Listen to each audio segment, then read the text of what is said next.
The night was thick with fog, the kind that swirled around streetlights like the last breath of the city before it fell asleep. The air was unnervingly still, as if the world was holding its breath. The soft crunch of footsteps on the wet pavement echoed through the empty streets, barely audible over the distant hum of traffic.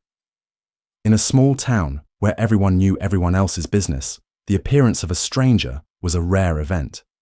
But tonight, something more unsettling lingered in the air. A figure emerged from the mist. A man, tall and dark, his features hidden by the hood of his jacket. His presence seemed to shift the atmosphere itself, making the already tense silence heavier. He walked with purpose, but without urgency. Every step was calculated, deliberate. He was a shadow in the night, and yet his very being seemed to attract attention, even in a town where nothing ever happened. His skin, dark as the night itself, was a sharp contrast to the pale streetlights that illuminated the empty streets. It was an unsettling sight, though nothing about him screamed danger, at least not at first. There was something about him, though, something that didn't belong. His walk was confident, but there was a weariness in the way his shoulders slumped, a hint of something tragic buried beneath the surface.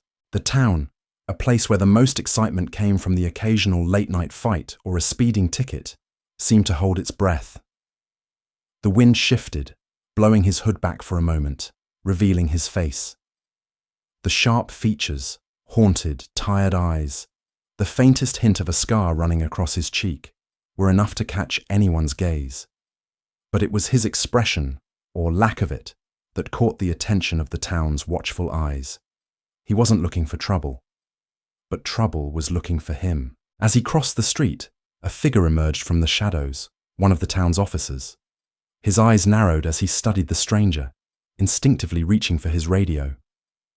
There was something about the way the man moved, something that didn't sit right with him. It wasn't the way he walked, it was the way he carried himself, as if he knew something the officer didn't. It wasn't just that he was different, it was that he was dangerous in a way the officer couldn't yet understand. The officer, already suspicious, stepped closer, his boots making a quiet but sharp sound as they hit the wet concrete. The stranger's eyes flicked over to him, but his expression didn't change. He didn't flinch. He didn't quicken his pace. The officer's grip tightened around his flashlight. You, need something, friend?" the officer called out, his voice louder than it needed to be. He could feel the weight of the man's gaze, even though it was brief. The stranger didn't answer right away. Instead, he let the silence stretch, a tight rope between them. The officer could feel his pulse quicken as he waited for the inevitable confrontation. Something about this man, this dark, mysterious figure, made every instinct inside the officer scream. He wasn't like anyone the officer had seen before, and that alone made him a threat. "I'm just passing through," the man said finally, his voice smooth but carrying an edge. It wasn't a lie, but it wasn't the whole truth either. The officer took a step closer, unwilling to let this stranger just disappear into the mist without knowing more. "You don't belong here," the officer muttered under his breath, almost to himself. The man's eyes flickered for a moment. "Don't I?" The words hung in the air, thick with implication. The officer hesitated. Something in the man's tone made him uneasy, but he shook it off, his training kicking in. "I think you'd better come with me." The words were final. The stranger's fate had just been sealed, but neither of them knew yet how much that simple command would change everything. The tension in the air grew thicker, a pulse that vibrated through the street, unnoticed by the rest of the world, but understood by both men in that brief moment of connection. The dark night was just beginning, and so was the storm. The streets were empty, the kind of emptiness that echoed, hanging in the air like a still, suffocating silence. The night was far from over, but the quiet seemed to stretch out, pulling on the nerves of anyone who dared to patrol. This small town, so used to routine, found itself disturbed by something it couldn't name. The air felt thicker tonight, as though it knew something was about to snap. Officer John Hayes, fresh out of the academy and eager to prove himself, stood by the squad car, his eyes scanning the stretch of road before him. He'd only been assigned to this small town for a few months, but the longer he patrolled these same empty streets, the more he became restless. It was all too familiar, too predictable, until tonight. There was something about the way the town felt tonight that gnawed at him. He couldn't quite put his finger on it. Something off. Maybe it was the fog that hadn't lifted, or the unsettling quiet. But when the stranger passed by, it all snapped into place. At first, Hayes had been distracted by the soft hum of his radio, the faint crackle of static. But then, a shadow emerged from the fog. The tall, dark figure. Impossible to ignore. Hayes straightened up, his eyes narrowing immediately. The man was walking with such deliberate calm, the kind that felt out of place, and the way he moved, almost too confident, like he had nothing to fear. It was the kind of person Hayes was trained to watch, the kind that stuck out. "Get a load of this guy," Hayes muttered under his breath, already shifting into motion. He didn't need to exchange words with his partner. The man was different. The stranger's presence was too pronounced to ignore. Without hesitation, Hayes pulled out of the car and began trailing the figure. There was no reason for it. Not yet. No signs of danger. No clear reason to follow.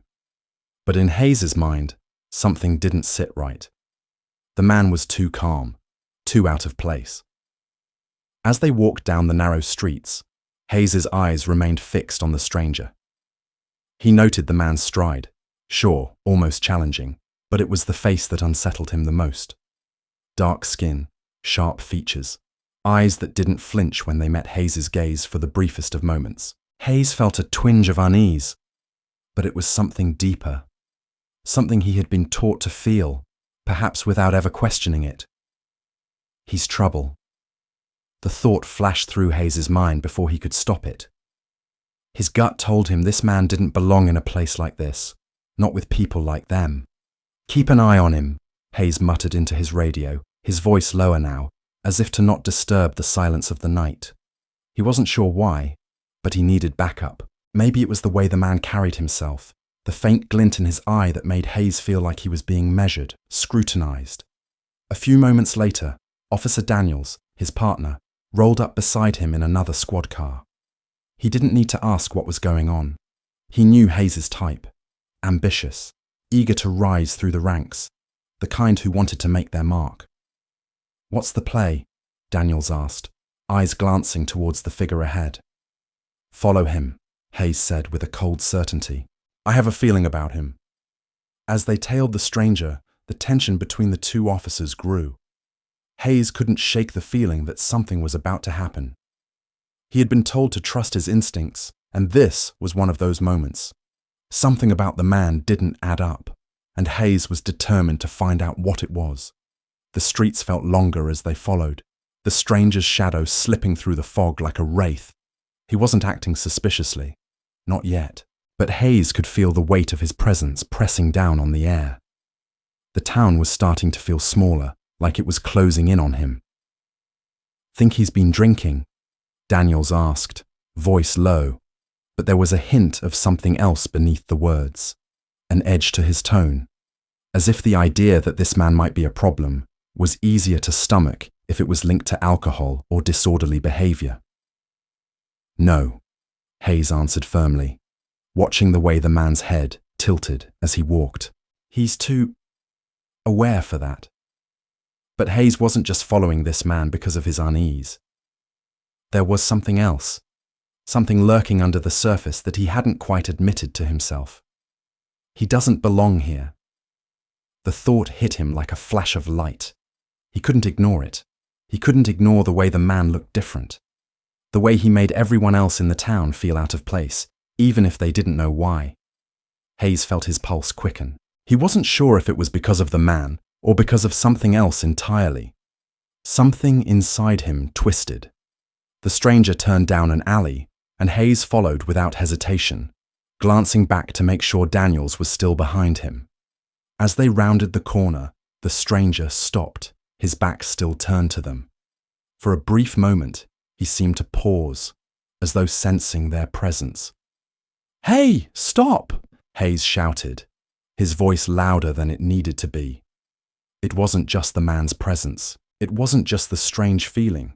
It was something else, something that burned deep in Hayes' chest. He wanted to assert dominance, to show control. The man slowly turned around, his face now fully visible.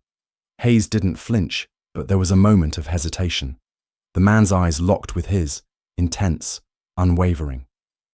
"You don't belong here," Hayes said again, this time his voice more forceful, tinged with an unspoken assumption. The stranger stood silent for a beat, and then, with a small, almost imperceptible shake of his head, he spoke. "I'm just passing through, but maybe you should ask yourself why you feel the need to follow me." Hayes's grip on his baton tightened, his fingers itching to assert control. He was still holding on to the belief that this man was the threat, that he didn't belong in this town, not in the way the others did. Hayes's thoughts clouded with a rush of hatred, the kind of irrational anger that came from being uncomfortable in the presence of something unknown, something that was foreign. "I'll ask you one more time. Get on the ground," Hayes barked, his voice laced with authority, but underneath something more, something ugly. The stranger stood still, his face calm, his eyes steady. "You don't scare me," he said quietly, almost too quietly. But Hayes heard it. And in that instant, the truth settled into his bones. This man wasn't afraid of them. Not one bit. And that was the real reason he couldn't let him go. Let's take a brief pause here. We'd love to hear from you in the comments. Where are you listening from? Have you ever experienced something similar in your life? Don't forget to subscribe for more captivating stories. Now, let's continue. The small town that had once prided itself on being peaceful, orderly, and insular had begun to fracture. The streets, which once echoed with the laughter of children playing and the hum of the occasional car passing by, now carried a deeper silence, a silence pregnant with fear, suspicion, and hatred. It wasn't just the fog that had settled over the town like a suffocating blanket, but a more insidious darkness, one that had begun to seep into the very fabric of the community. In the wake of a string of violent incidents, brawls, robberies, and unexplained assaults, the town's leadership found itself struggling. The local police, underfunded and overstretched, had long ago given up on any semblance of truly controlling the crime in the area. Their focus had always been on minor infractions, speeding tickets, curfew violations, while the more dangerous problems festered beneath the surface. But now, with the crime rate on the rise, it seemed that the community's delicate sense of safety was slipping away. And with it, the town's leaders were growing increasingly desperate. It was into this boiling cauldron of discontent that the man, the stranger, had appeared. From the moment he stepped into town, he became the symbol of everything the authorities feared and hated. His dark skin, his unfamiliar face, his presence in a town where no one like him had ever dared to step foot. He was an easy target. Mayor William Hartman, a man whose political career had been built on rhetoric that straddled the line between conservative patriotism and veiled racism, saw an opportunity. With the crime rate rising and tensions building, Hartman needed a scapegoat, someone he could pin the town's problems on.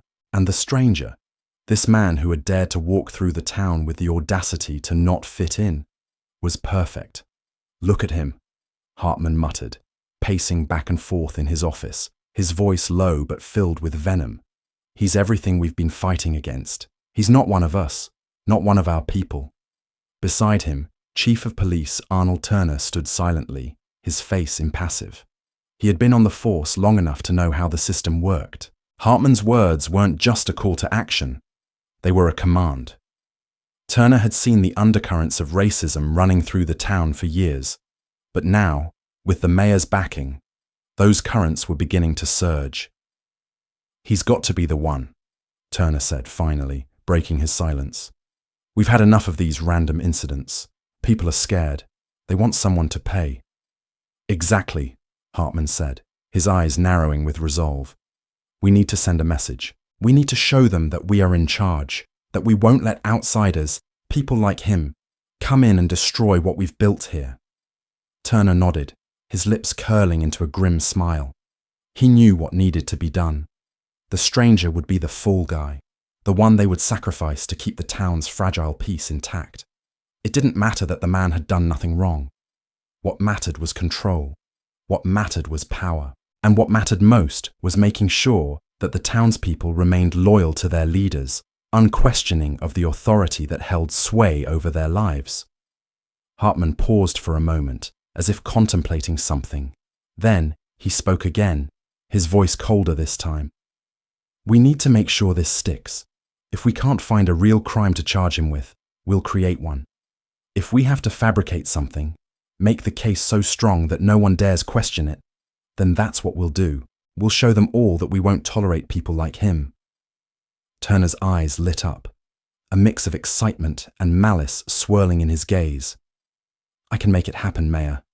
I know the right people. We'll plant something. Maybe some stolen goods or some drugs. If we can't catch him in the act, we'll catch him with the evidence. It won't be hard." Hartman smirked. "Good. Make sure it's convincing, and make sure we do this quickly. If this gets dragged out, people will start asking questions. We can't afford that. We need to act fast." The plan was set into motion. For the first time in a long while, Hartman and Turner felt a surge of power. They would have control again. They would have the town back in their hands, just as it had been before. And all they had to do was destroy one life, the life of a man who had dared to cross their path. Meanwhile, the stranger, unaware of the sinister plot unfolding around him, was walking through the town, minding his own business. He hadn't come to cause trouble. He wasn't looking for confrontation. But in a place like this, where anything that didn't fit the narrow mold of what was acceptable was met with suspicion and hostility, his mere existence was enough to set the wheels of the machine in motion. In the days that followed, the local press, under the mayor's orders, began to stir the pot. Headlines screamed about the threat of outsiders coming into the town, about the rise of crime and the dangers posed by foreign elements. The stranger was portrayed as a looming menace, an embodiment of everything that was wrong with the town. His name, or rather the lack of it, became synonymous with fear. People whispered about him in the streets, and soon enough, the narrative began to take shape. It didn't matter that there was no evidence to suggest he had committed any crime. The people believed it because they were told to. They believed it because it was easier than facing the truth. The town's authorities, along with the press, began to paint the man as an outsider, someone who didn't belong. He became the perfect scapegoat, the one they could blame for everything that had gone wrong. The real criminals, those who had perpetrated the violence and thefts, were all but forgotten in the face of the manufactured story. The stranger's race, his skin, his appearance, all became the weapons used to fuel the fire of racism that had long been smouldering beneath the surface of this small town. It didn't matter that the stranger had no connection to any of the crimes that had taken place. What mattered was that his presence allowed the authorities to point the finger at someone else, to shift the blame away from their own failures, to protect themselves from the scrutiny of a public that was growing more disillusioned by the day. As the days went on, the tension in the town reached a boiling point. The police increased their patrols, stopping anyone who even remotely fit the description of the stranger. Anyone who didn't belong was immediately questioned. The air was thick with suspicion, and the community began to divide itself into us and them.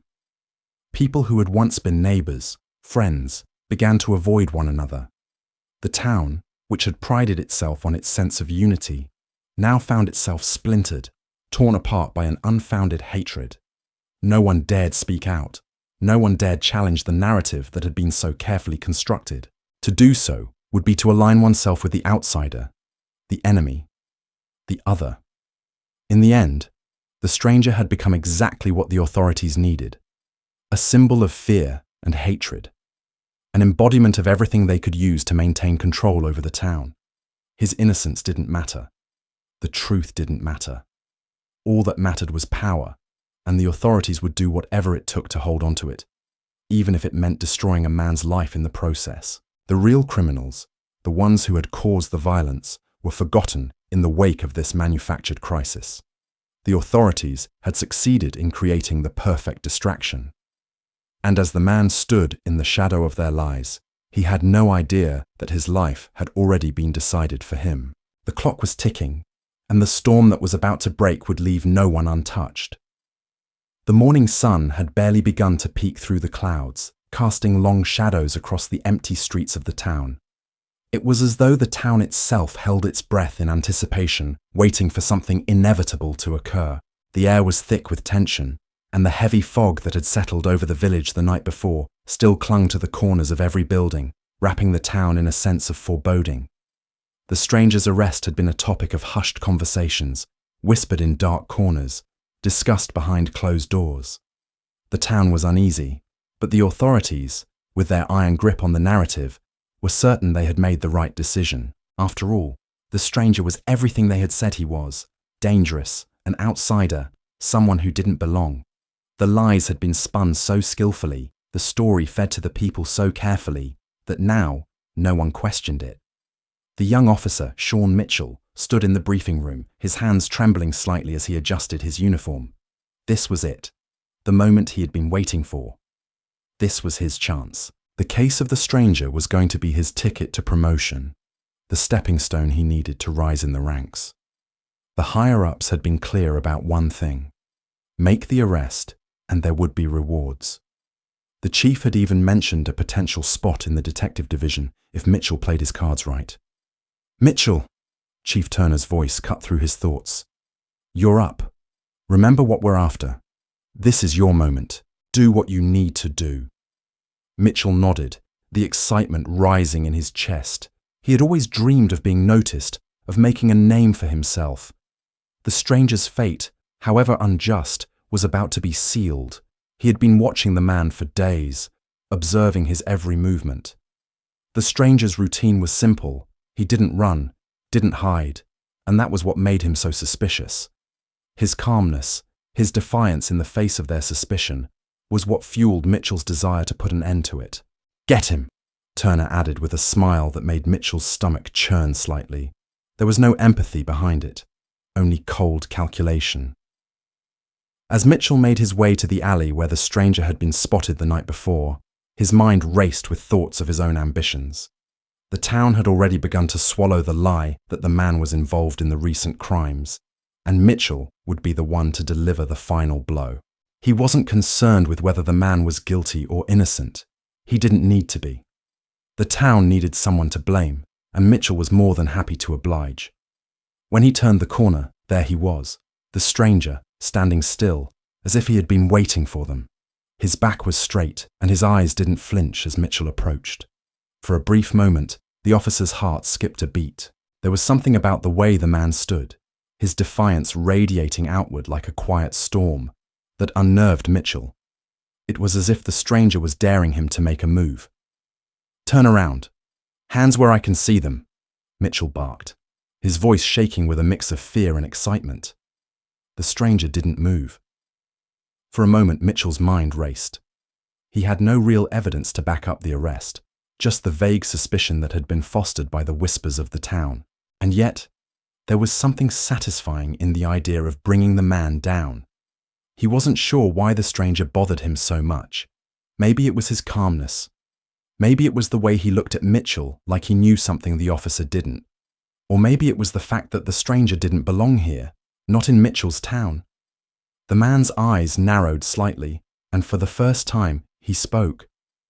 "I'm not afraid of you," he said, his voice calm, almost too calm. Mitchell's fingers tightened around his baton. "I said, turn around." He felt the adrenaline coursing through him, but his voice cracked slightly, betraying his nerves. The stranger didn't move. A sudden wave of anger surged through Mitchell, his desire to prove himself overpowering his rational thoughts. The man wasn't following orders, and that defiance was something Mitchell couldn't stand. His training told him to be firm, to assert control, but everything about the stranger made that difficult. The man's stillness, his certainty, was like a challenge, a silent rebuke of the system Mitchell was part of, and that angered him.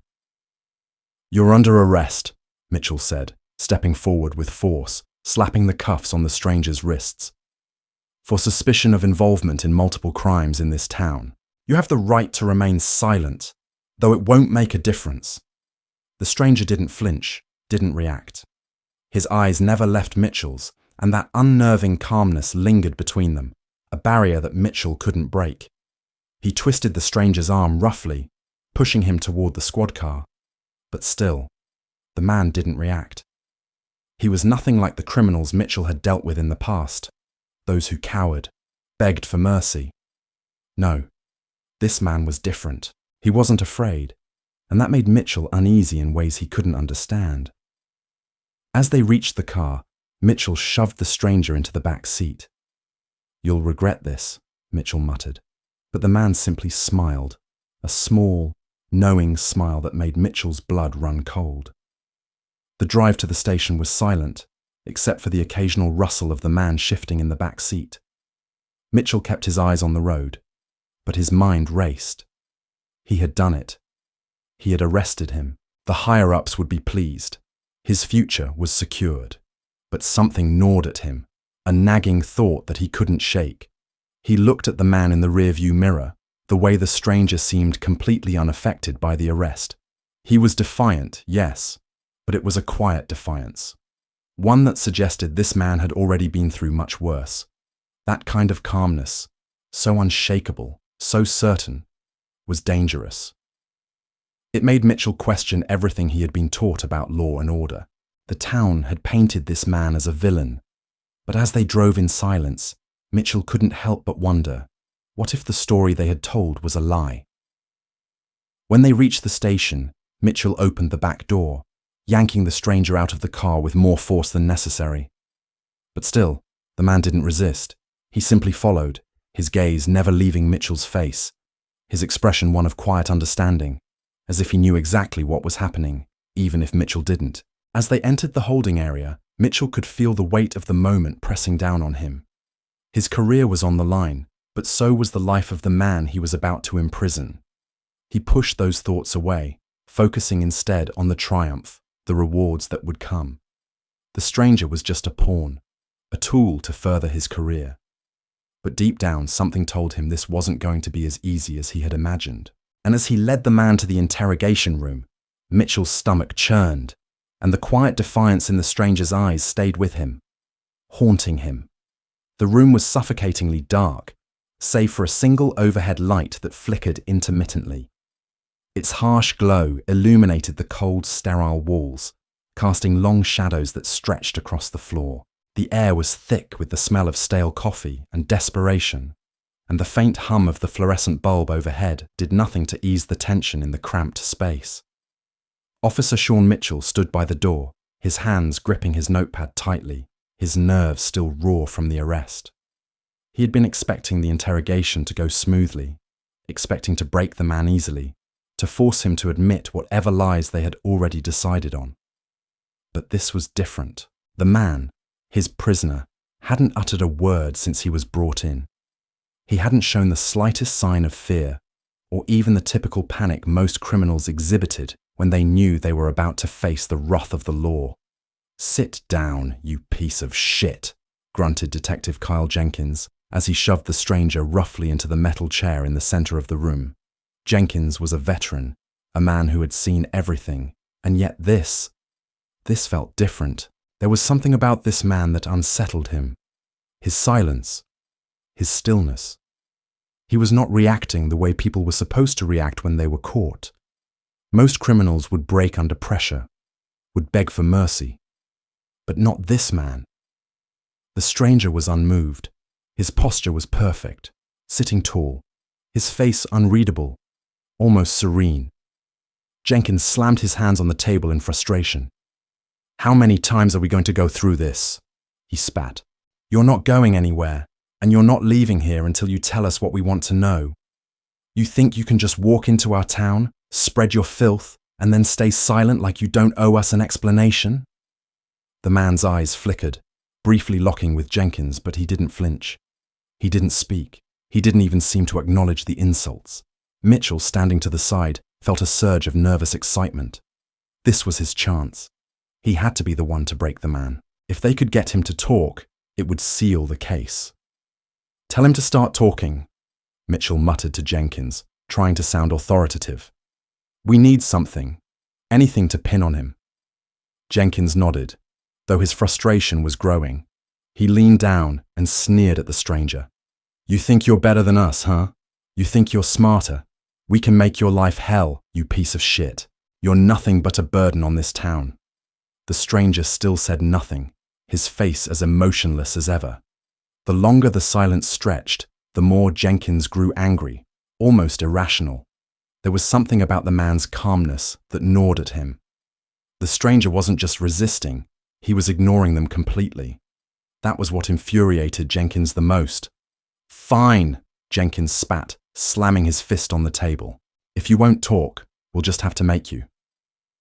He signaled to one of the other officers in the room, who stepped forward with a grim look. The officer turned a wheel on a nearby machine, and the sound of a heavy chain rattling echoed through the room.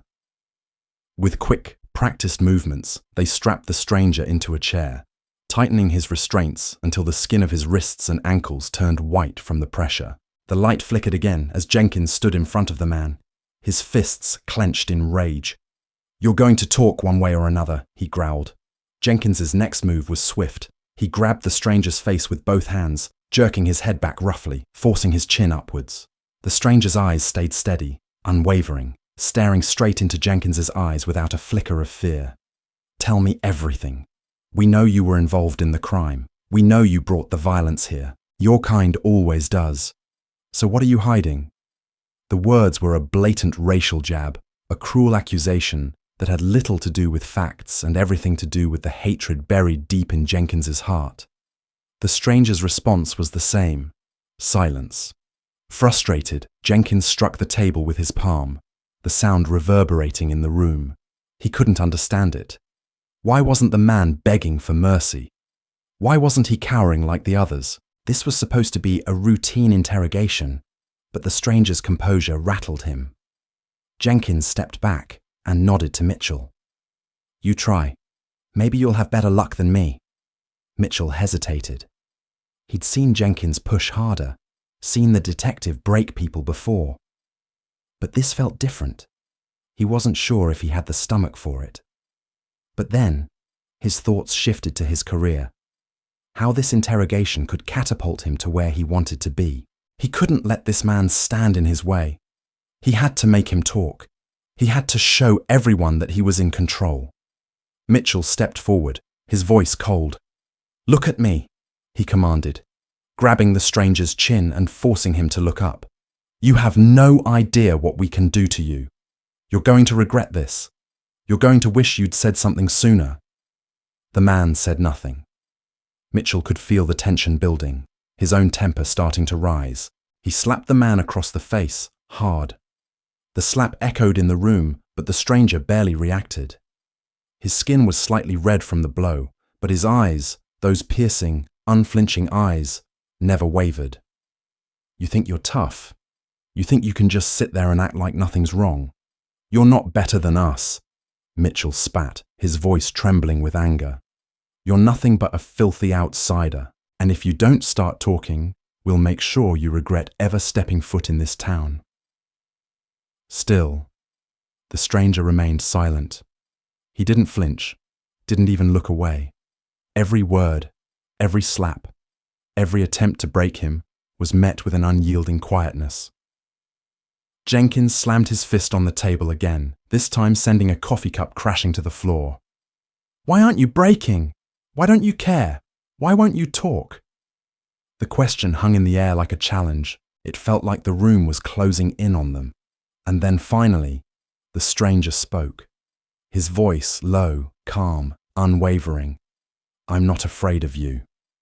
The words were simple, but they carried more weight than any confession ever could. The stranger wasn't afraid. He wasn't intimidated. He wasn't broken. Jenkins stood there, frozen, trying to comprehend what had just happened. It was as if all the power they thought they had over him had evaporated into nothing, and that realization hit them harder than any physical blow ever could. The silence in the room deepened, heavy, oppressive. The stranger's defiance was a stark contrast to the trembling officers in front of him. In that moment, they were no longer in control, and that terrified them more than any confession ever could. Mitchell stepped back, his heart pounding. He had never seen someone so unshaken, so composed under pressure. It was as if the man had already won. The town was a powder keg, and the authorities were the match that was going to set it off. In the days following the interrogation, the wheels of manipulation began to turn faster. The quiet whispers in the streets, the hushed conversations behind closed doors, were no longer enough. The authorities needed something more, something bigger, something that would silence any remaining doubts and shift the blame entirely onto the stranger. It had started with the press. The mayor, William Hartman, sat in his office, pacing back and forth, staring out the window at the streets below. The scene was almost perfect. There was the image of a town on the brink of destruction, its safety threatened by an outsider who didn't belong. All they had to do now was push the right narrative. "We need to make sure this sticks," Hartman muttered to himself. His face was flushed with anger, the frustration of dealing with an obstinate man, one who wouldn't bend, gnawing at him. The town needed to believe. They had to believe the story he had crafted for them, the story that would strip the stranger of his humanity and paint him as the villain they had always suspected him to be. "His silence is driving them crazy," Hartman said aloud, to no one in particular. He had watched the interrogation footage again, the stranger's calm defiance making him seethe with rage. He was an outsider, someone who didn't fit in their tidy little town, and that, his very presence, was the crime. The mayor turned to his trusted chief of police, Arnold Turner, who sat silently at his desk, the man's face impassive, but his mind clearly working. Turner was a man who understood power, how to hold it, how to manipulate it. He had no qualms about using whatever means necessary to make sure that the narrative stayed in their favor. "We need to ruin his reputation, make him a criminal in the eyes of everyone before he even goes to trial," Turner said slowly, his voice like gravel. "We don't need a solid case. We need suspicion, doubt, and we'll fill in the blanks with whatever we can." Hartman smiled, a twisted grin that made Turner shiver. It wasn't the grin of a man who had just made a brilliant plan. It was the grin of someone who had already decided the outcome and was simply waiting for the rest of the world to catch up. "Start with the press," Hartman ordered. "Plant the seeds. We can't have any loose ends. If this man walks away from this town, if he gets out with his reputation intact, then we'll all look like fools. The people need to feel what we've felt. He's a threat, and we'll show them that." Turner's eyes gleamed with understanding. "Leave it to me," he said, standing up. "I've got a few people at the local paper. We can run a story about him being involved in a gang that has been responsible for several violent incidents. Maybe even link him to drug trafficking. Just a little hint of it. That should be enough." Hartman nodded approvingly. "Exactly. And we'll make sure that the photos they run aren't from the arrest. We'll make him look like something much worse than he really is. The public will eat it up." The manipulation was already in motion. Turner's connections in the local media ensured that the story hit the front page the very next morning, splashed in bold letters. "Outsider linked to violent gangs and drug trade. Local authorities investigate." The article was filled with half-truths, twisted facts, and baseless accusations. There were no concrete details, just vague insinuations and heavily edited photos of the stranger, images that painted him as an enemy of the town. The people of the town didn't ask questions. They didn't dig for the truth. They read the article, and it confirmed what they had already been told. The man was guilty, he was dangerous, and he didn't belong. The police followed up with more stories, each one a piece of the puzzle they were constructing. There was talk of the stranger being involved in numerous crimes, even ones that had occurred years before he arrived in town. Crimes that had no evidence or witnesses to back them up. But that didn't matter. The more people talked, the more it became truth in their eyes. There were rumors of him having a long history of violence, of being a known criminal in other towns, none of which could be confirmed. But the insinuation was enough to ruin him. Mitchell watched it all unfold from the sidelines, his excitement growing.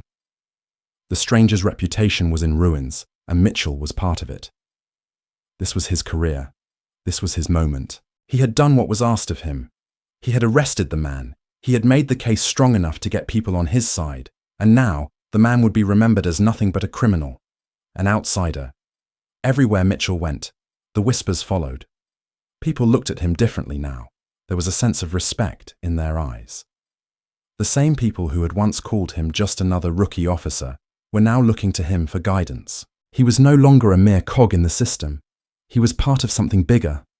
But that nagging feeling, the one he had pushed away after the arrest, was still there, clawing at him.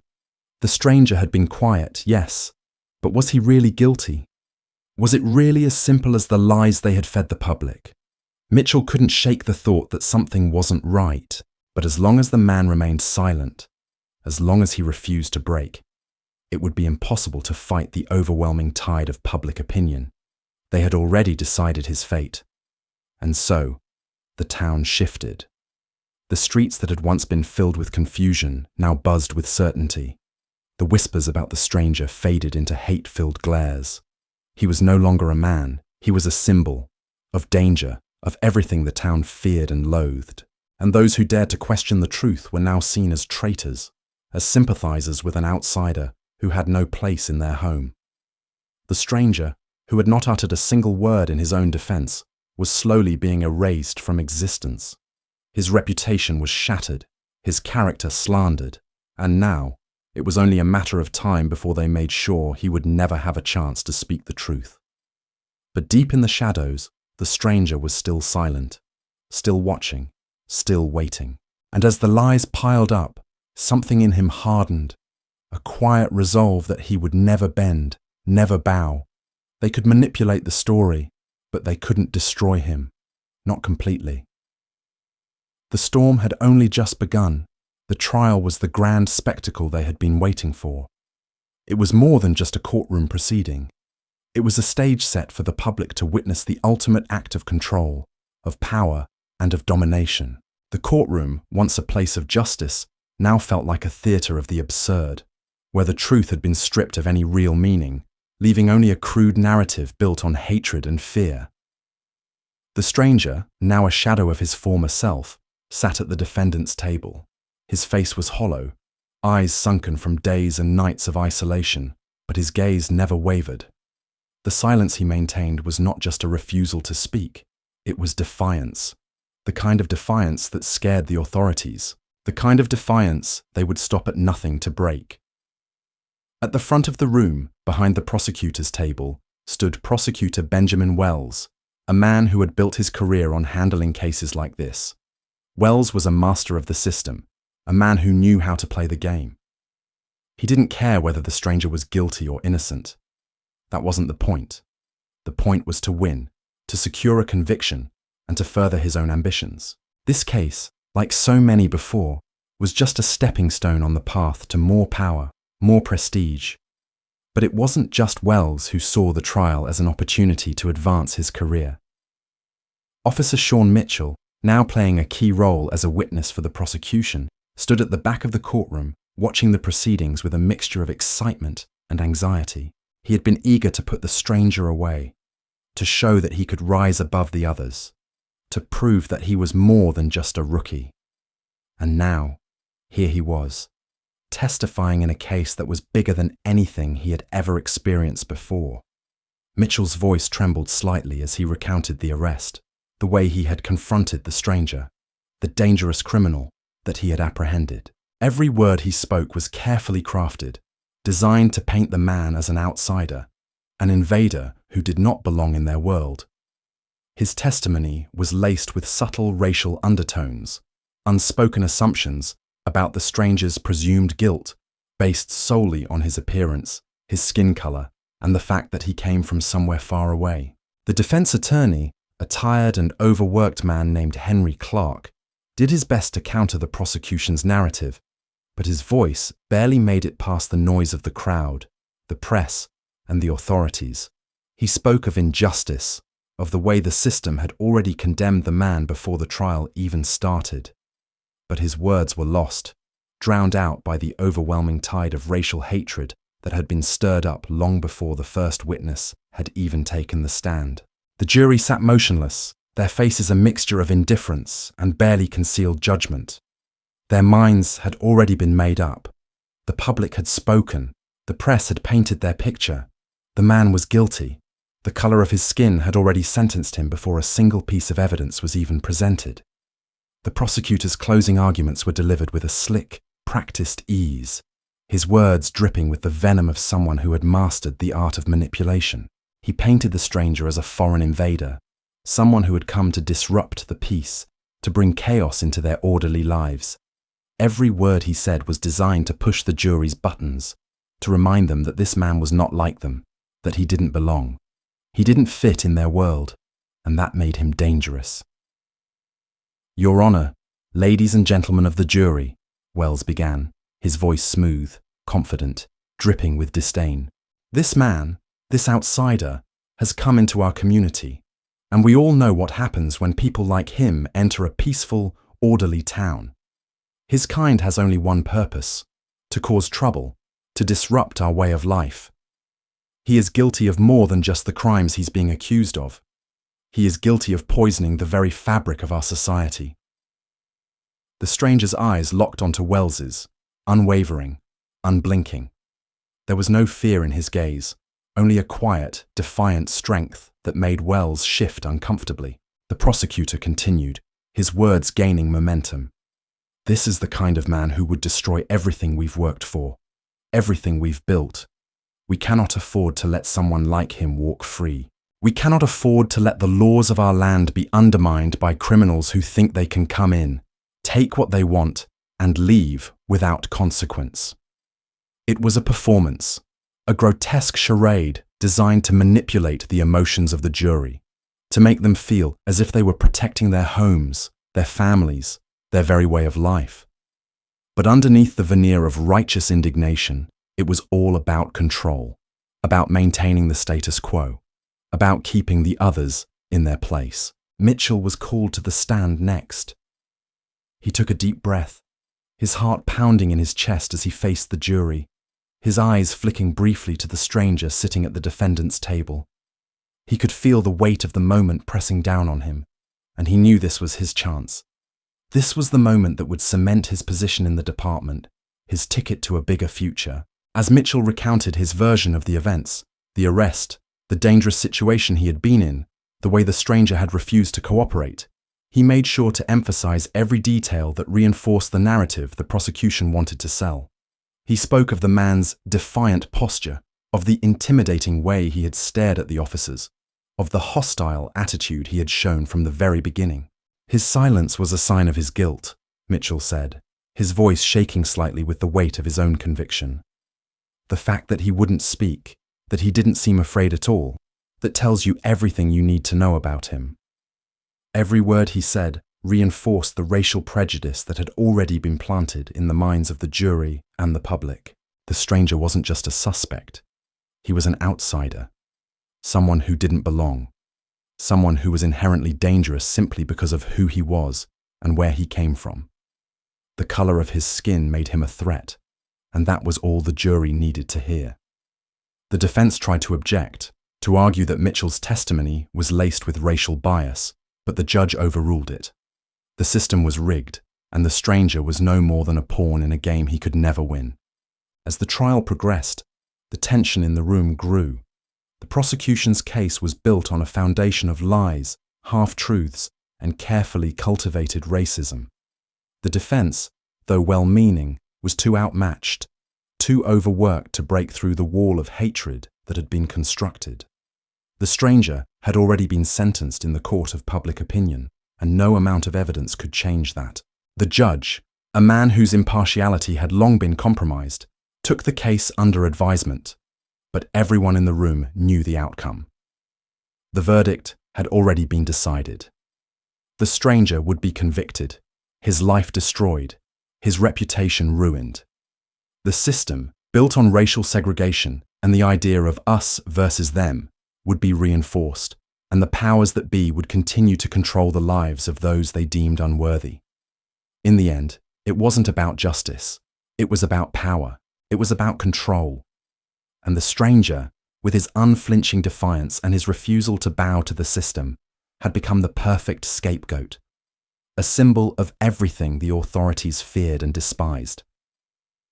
The storm was about to break, and when it did, nothing would ever be the same again.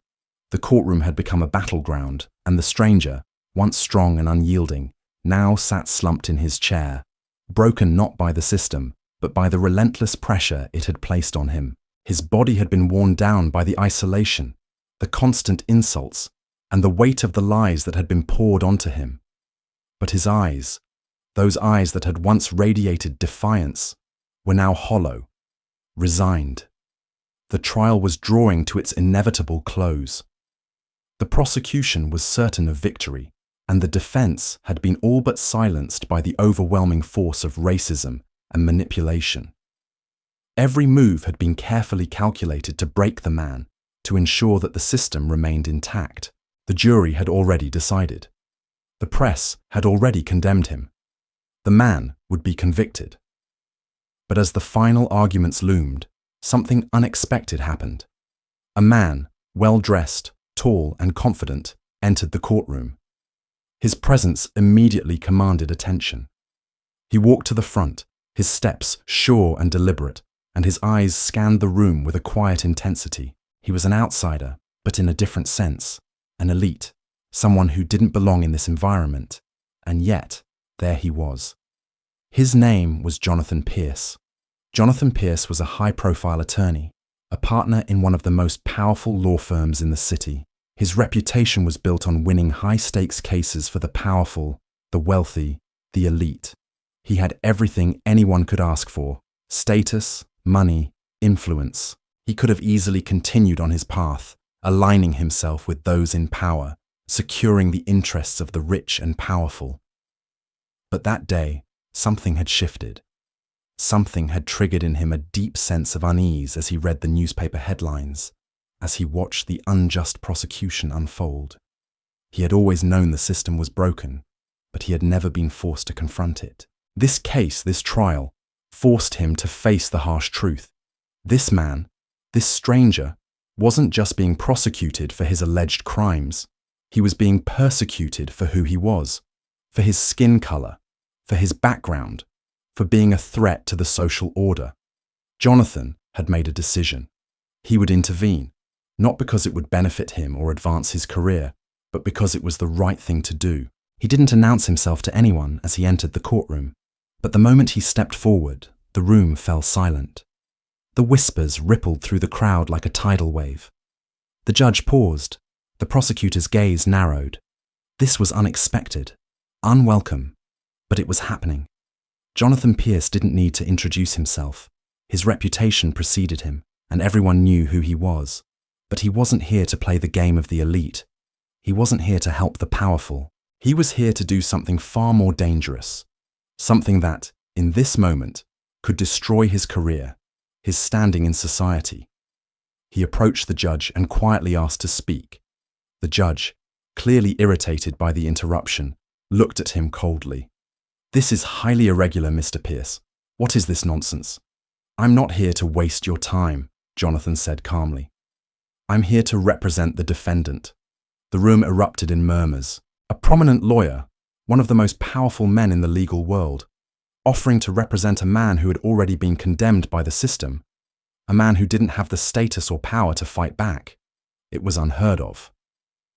The prosecutor, Benjamin Wells, stood up, his face red with anger.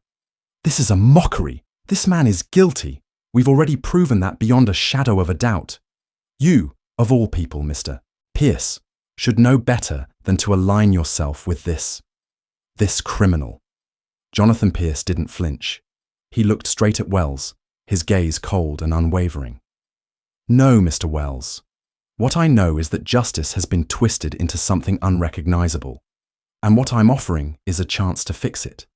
He turned his attention to the jury, his voice steady but forceful. "Ladies and gentlemen of the jury, the man sitting here today is not just a defendant in this case. He is a symbol of everything wrong with our justice system. This case has never been about finding the truth. It's about maintaining power. It's about keeping people like him in their place. The jury shifted in their seats, unsure of how to respond. The prosecutor's words had been powerful, but Jonathan's had the weight of something more, something deeper. "Let's be clear," Jonathan continued. "This man has been condemned not for the crimes he may or may not have committed. He has been condemned for the color of his skin. He's been condemned for being an outsider, for being different. And that, ladies and gentlemen, is not justice. It is fear." The silence in the room was palpable. The stranger's eyes flickered briefly towards Jonathan, his expression unreadable.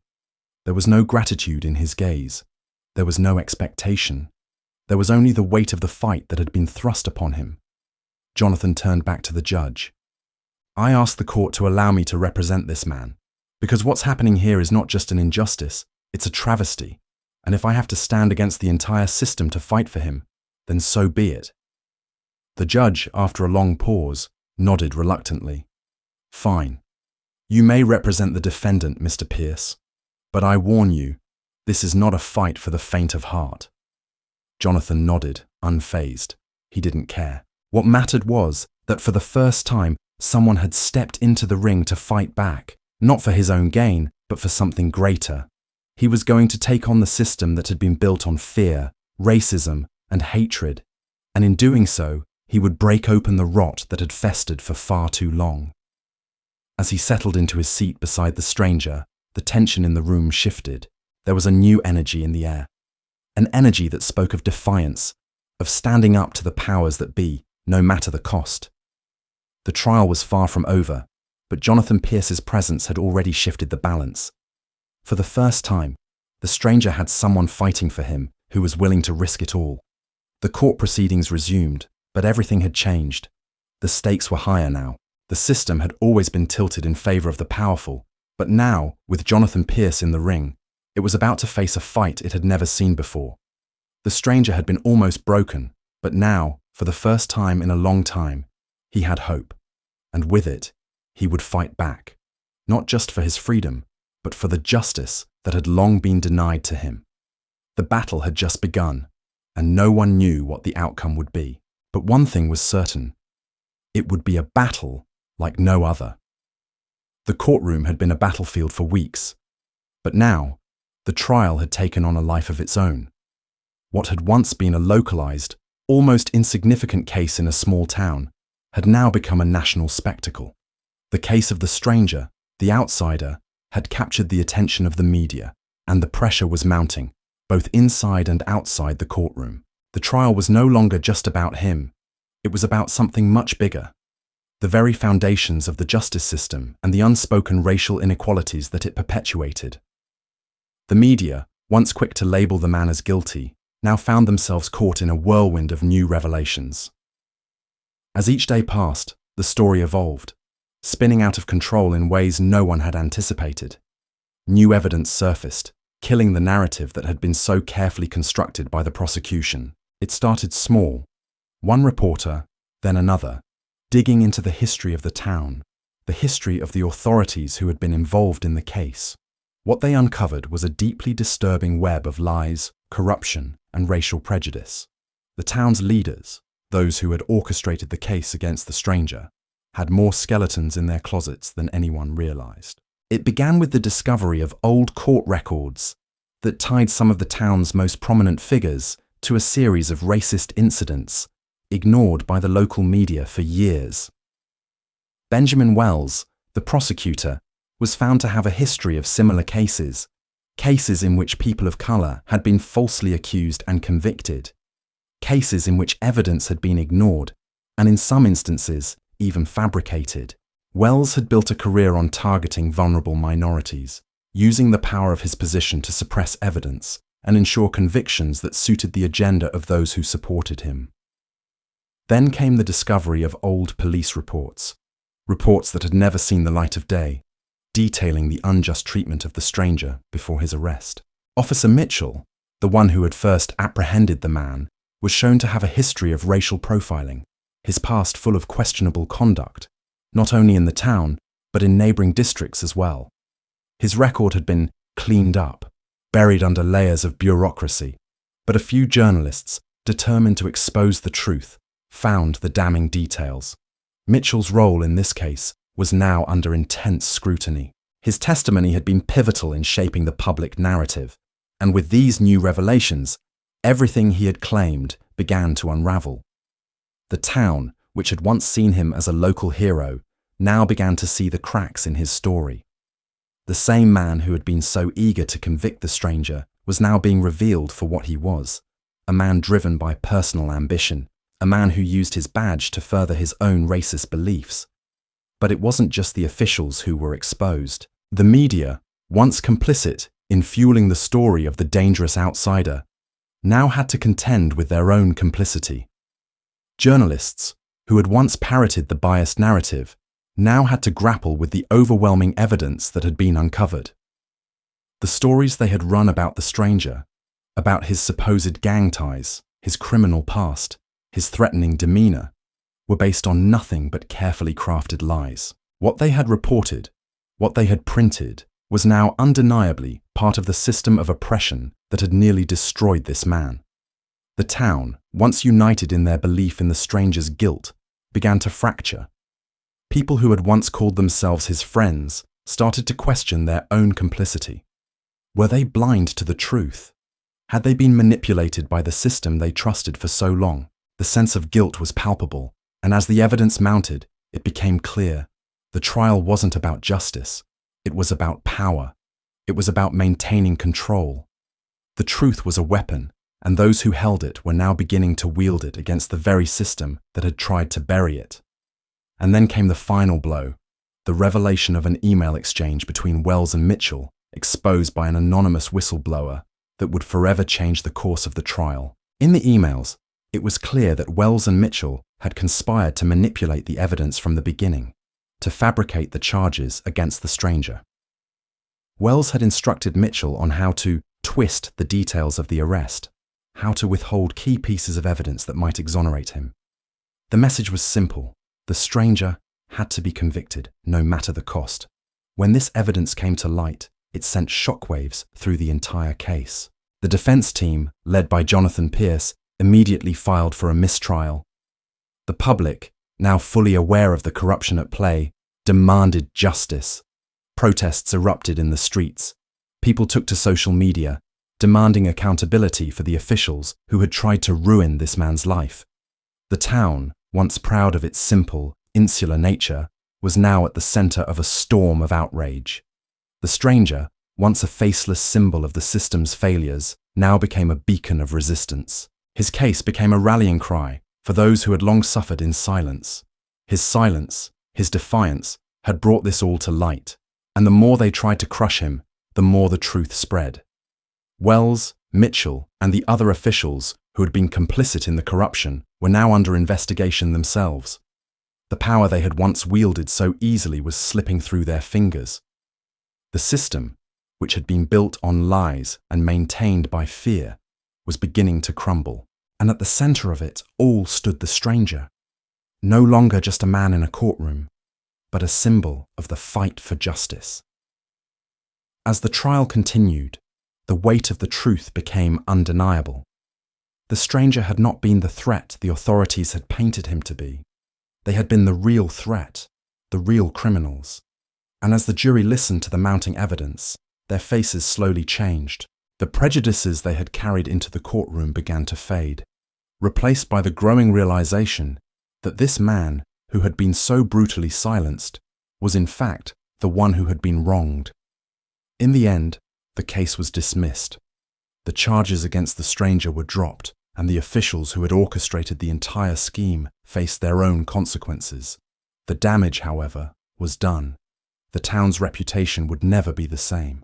The system that had allowed such injustice to unfold was exposed for what it truly was: a tool of oppression, built to maintain the status quo, to keep the powerful in power, and to crush anyone who threatened that order. The stranger walked free, but his victory was not just his own. It was a victory for all those who had been crushed by the system before him, and for all those who would follow in his footsteps. The battle for justice was far from over, but for the first time, the scales had tipped. And with it, the storm was far from finished. It had only just begun. The storm that had been brewing for months finally came to a head. The truth, brutal, raw, undeniable, had ripped through the facade that the town, its leaders, and its institutions had built for generations. What had seemed like a small, contained trial had become a national reckoning. The man who had been accused, persecuted, and nearly destroyed had now become something far more than a mere defendant. He was the symbol of everything wrong with the system, its failures, its inequalities, and its violent hold on those it deemed expendable. But as the dust began to settle, the price of his victory became tragically clear. It was a day of reckoning not just for the men who had tried to destroy him, but for the entire community. The press, once so eager to condemn him, now found themselves caught in the backlash of their own complicity. The headlines had changed, but the damage had already been done. Those who had once cheered for the conviction, who had rallied around the false narrative of the dangerous outsider, now found themselves facing uncomfortable truths about their own role in the injustice. The trial had exposed the deep rot within the system, the racial prejudice, the corruption, the abuse of power, but it had also shattered the sense of security that had once defined the town. The citizens, who had blindly followed the narrative of the guilty stranger, were left to pick up the pieces of their shattered beliefs. Could they live with the knowledge that they had been complicit in a system that destroyed an innocent man's life? Could they reconcile the hate they had helped sow with the truth that had now emerged? For the authorities, the reckoning was even harsher. Wells, the prosecutor who had built his career on manipulating the law, was now facing criminal charges for his role in fabricating evidence and coercing testimony. His once promising career was now in ruins.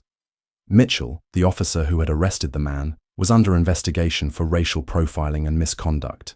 The town that had once hailed him as a hero now saw him for what he truly was, a man who had used his power to further his own prejudiced agenda.